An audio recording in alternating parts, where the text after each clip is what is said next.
Hindi ako pumunta dito para mang-scam. Ito talaga yung hinahanap ko. Kasi gusto kong humingi ng pasensya sa lahat ng mga nagawa ko sa'yo. Aba, ayos ah. Nag-iba yata ihip ng hangin. Hoy Kevin, ito lang masasabi ko sa'yo ah. Kung gusto mo na mapatawad kita, ibalik mo yung pera ko. Hindi ko may bibigay ng buo sa'yo yung pera mo ha. Pero sisikapin ko mabayaran ka ng paunti-unti hanggang sa matapos. Nad, yun naman pala eh. Willing naman pala magbayad sa'yo si Kevin eh. Patawarin mo na, para may balik na rin sa'yo yung pera mo. Sabagay, Sep. Tama nga. Limutan na natin mga nangyari. Nad, yung sinabi mo kanina, totoo ba na gusto mo kang maging kaibigan? Oo naman, Kevin. Gusto kitang maging kaibigan. Okay lang ba sa'yo? Oo naman, Nad. Okay na okay sa akin. Maraming salamat, Nad. Layon, Tal. Chong, dati, tatay mo lang yung tropa namin eh. Ngayon, ang laki mo na. Pati ikaw, nagiging kaibigan namin. Oo nga po Kuya Nico eh. Maraming salamat po sa inyo. Kasi nagkaroon ako ng kuya na katulad nyo. Wala yun. Paano, tara, punta na natin si Isko. Para Tara po. masal na tayo. Dahan-dahan lang, Chong, ha? Apo.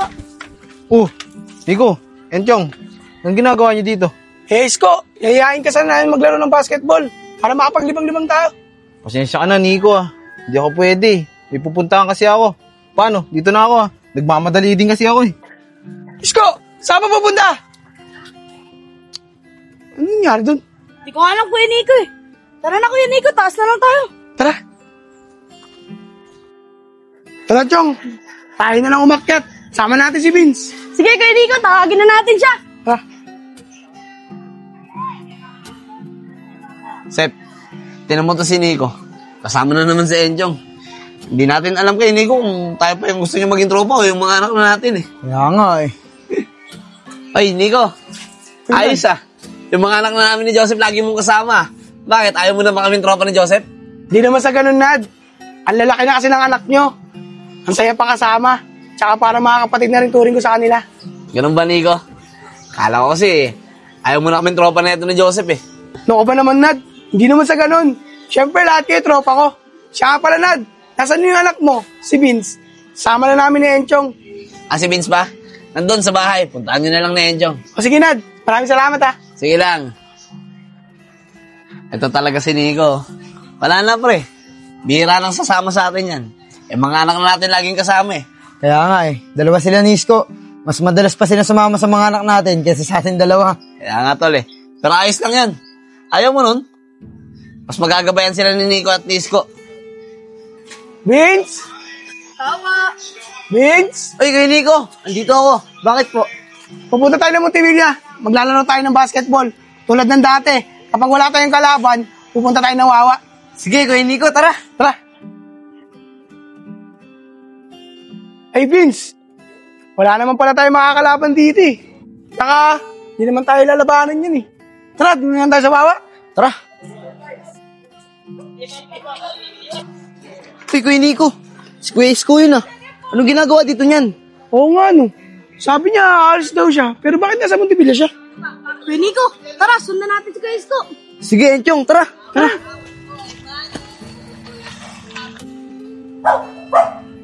Saan kaya pupunta si Isko? Mukhang may nililihim sa atin si Isko ah. Tara.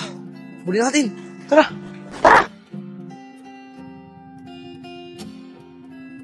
Eh boss, pasensya ka na. Kanina ka pa dyan? Oo, kanina pa ako dito. Tagal mo. Akala ko kasi boss, nandun ka sa Montevilla eh. Kuya Nico. Ayun si Kuya Isko. May kausap siya. Oo nga no. Sige, dito lang tayo. Pakinggan natin yung pinag-uusapan nila. Sige. Ba't doon ka pumunta? Sabi ko naman sa'yo, di ba? Grand View Homes. Ay boss, pasensya na po kayo ah. Nalito po ako eh. Siya nga po pala, may dala na po ba kayong puhunan? Oo, nag-withdraw ako. Pero ito lang muna yung withdraw ko. Susubukan ko muna kung totoo yung sinasabi mo na madodoble tong pera ko. Grabe talaga to si Isko. Ginaya pa si Kevin. Kailangan malaman to nila Enad. Ay siyang boss, sigurado ko madodoble yung pera mo. Tara boss, sumama ka sa akin. Dadaling kita ay boss. Sige, tara na. Tara. Uy, Kuya Nico, kapalapit na sila Kuya Isko. Oo nga no. Tara na, Jong.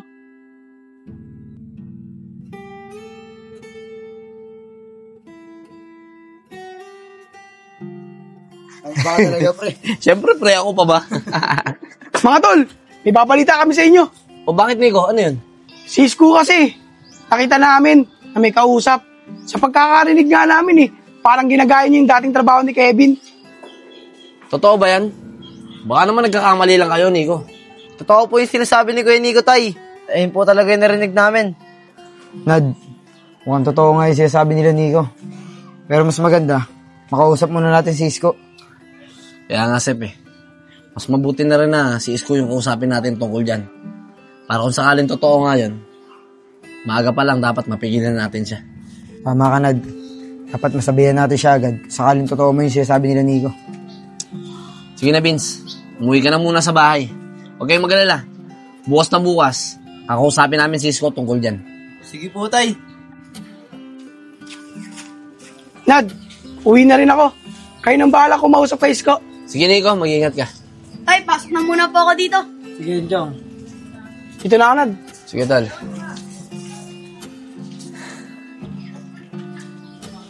Sep, sana lang hindi totoo yung sinasabi na ni Nico.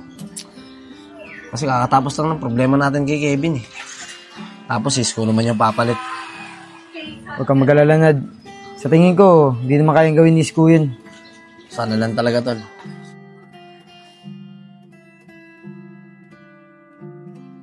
Ang tagal naman ata nila. Nico, sinabihan mo ba talaga si Enchong at si Vince na tawagin si Isko? Oo, Nad. Sinabihan ko yung dalawang bata na tawagin si Isko. Pero hindi ko alam kung ba't ang tagal nila. Bakit ba nila pinapatawag, Enchong? Ano ba meron? Di ko nga alam, Kuya Isko Basta pinapatawag ka nila. Nandun sila sa kubo. O sige, tara. Asa na kaya yung mga yan? Oo, Nad. Ayun na pala sila Kuya Nico, nandito na po si Kuya Isko. Uy mga tol, bakit nyo daw pinapatawag? Ano meron? Vince, anak. Enchong, sige na. Umuwi na lang muna kayo. Maraming salamat sa inyo, Sige po, Kuya Enad. Vince, tara na. Tara, Chong. Isko, pwede bang umupo ka muna saglit? Kakausapin ka lang namin. Isko, saan ka ba nang galing kahapon? Pwede ba naming malaman? Bakit, Nad? Bakit kailangan nyo pang malaman? Dapat ba lahat ng pupuntahan ko, kailangan ko pang ipagpaalam sa inyo? Isko, hindi naman sa ganon. May nakakita kasi sa'yo kahapon. Kung saan ka pumunta at kung anong ginagawa mo. Anong ginawa? Anong pinagsasabi mo, Nad? O sige, Isko, hindi na ako magpapaligoy-ligoy pa. Nakita ka ni Nico kahapon at may kausap ka. At nakita niya na ginagawa mo rin yung ginagawa sa akin dati ni Kevin. Isko, kailan ka pumasok sa trabahong ganyan? Mga tol, pasensya na kayo Nagipit lang kasi ako Kaya kailangan kumapit sa patalim. Isko, ano ka ba? Matauhan ka nga. Hindi ka ba natatakot makulong? Nad, wala na akong pake kahit anong mangyari sa akin. Ang importante, magkapera ako at makatulong ako sa pamilya ko. Isko, maraming paraan para kumita ng pera at makatulong ka sa pamilya mo. At saka, paano mo nga pala nalaman yung trabaho na yan? Paano ka nakapasok dyan? Mga tol, kay Kevin ko nalaman yun. Ano? Kay Kevin?